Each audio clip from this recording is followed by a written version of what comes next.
Good morning বন্ধুরা। তো হঠাৎ করে আমাদের আবার বারুইপুর কোর্টে আসতে হলো। ভগবান হয়তো চেয়েছিল, ভগবান চাইলেই সব হয়।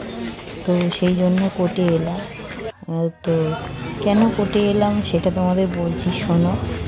বুধবার কথা হয়েছে, আর সোমবারের মধ্যে মানে সব কিছু মানে ডিসিশন ঠিক হয়ে গেছে। তো কোর্টে এলাম এই কারণে, আমি একটা জায়গা নিয়েছি। তো সেই জায়গার রেজিস্ট্রি আজকে সোমবার, তো সেটা রেজিস্ট্রি করতে এসেছি। আর আমি একা আসিনি, আমার বর এসে সঙ্গে আর একটা পাড়ার ভাই এসেছে, এবং যে দাদারা ছিল সে মানে যে দাদাদের থেকে কিনেছি জায়গাটা, উনিও ছিল। তো আমার ভাগ্যটা ছিল, তাই হলো। তো এসে সারাটা দিন হ্যারাসমেন্ট হতে হয়েছে, যেহেতু আমার জিরো ব্যালেন্সের বই, পুরো টাকা কমপ্লিট করা যাচ্ছিল না। এটিএমে 10,000-এর বেশি উঠবে না, আর ব্যাংকে 30,000-এর বেশি দেবে না, ফোনপেতে 50,000-এর বেশি উঠবে না, তো দেয়া যাবে না। তো সেই জন্য আবার আমাদেরকে স্টেট ব্যাংকে যেতে হলো। তো স্টেট ব্যাংকে গিয়েছি যখন, তখন প্রায় সকাল 10টায় বেরিয়েছি, প্রায় 4:30 বেজে গেছে বাড়ি আসতে। তো সারাটা দিন লেগে গেল।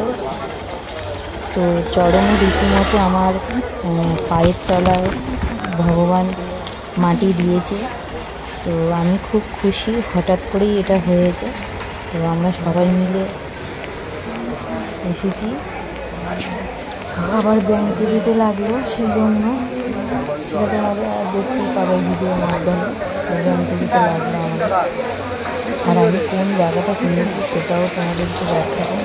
এই এখানে জমি রেজিস্ট্রি, আমি তবে ভিডিওটা করতে পারলাম না, এবং এখানে করার আইন নেই। এই যে এখানে জমি রেজিস্ট্রি, যে দাদাদের কাছ থেকে কিনেছি তাদের মুখের ফটো নিয়েছে, আর এই যে আমি ভোটার কার্ড নিয়ে বসে আছি।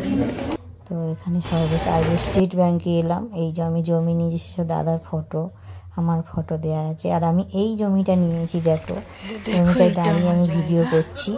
তো এই শিল্পতা রয়েছে, আমার বর আর আমি দুজন মিলেই পুঁতেছি। 1.5 কাঠা জমি কিনেছি, আর আমার সামনে আরও একজন 2 কাঠা কিনেছে, ওনার বাড়ি হচ্ছে। তো আমি সেই সময় ভিডিওটা করেছি, তোমরা ভিডিওর মাধ্যমে দেখতে পাবে যে আমার সামনে একটা বাড়ি হচ্ছে। দেখো এই যে বাড়ি হচ্ছে।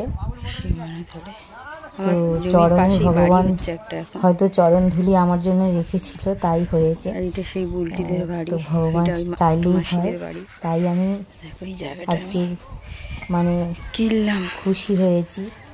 তো এইটুকু মানে আমার নিজের বলতে কিছু এইটুকু হয়েছে, তো কখনো ভাবতে পারিনি।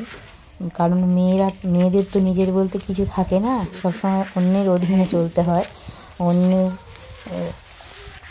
ওপরে মানে থাকে, তাদের কিছুই থাকে না।